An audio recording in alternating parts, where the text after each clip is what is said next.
అపవాది కూడా అంటుంది నేనేం చేయలేకపోతున్నాను అంటున్నాడు. నువ్వు చుట్టూ కంచేసేసావు, నేను కూడా అతను ముట్టుకోలేకపోతున్నాను. అమ్మ నేను చెప్తున్నమ్మా, దశమ భాగంలో ఉన్న శక్తి మామూలు శక్తి కాదమ్మా. దేవునికి ఇస్తే దేవుడు మనకిచ్చే భద్రత ఏ దురాత్మ కూడా ఆ భద్రతను ఛేదించి లోపలికి రాలేదమ్మా. మనకెక్కడ సమస్య అంటే ఇక్కడే ఈ దశమ భాగం దగ్గరే సమస్య వస్తుంది అంతా. అదేమంటే పాస్కర్ని అడుగుతారు, పాస్కర్ మనం బీఫ్ తినొచ్చా, పాస్కర్ మనం పోర్క్ తినొచ్చా, పాస్కర్ మనం అది తినొచ్చా? నూతన నిబంధనలో తినకూడదు ఒకటి దశమ భాగం అంతే, మిగతా అదంతా నిరభ్యంతరంగా తినొచ్చు. అది మాత్రం వేరు, ఇదే కావాలి మనకి. ఏంటది?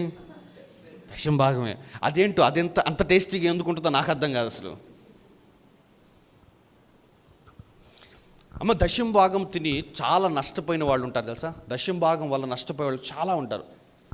దశమ భాగం ఇవ్వకుండా మీరు ఆదికాండంకి వెళ్తే ఆదాము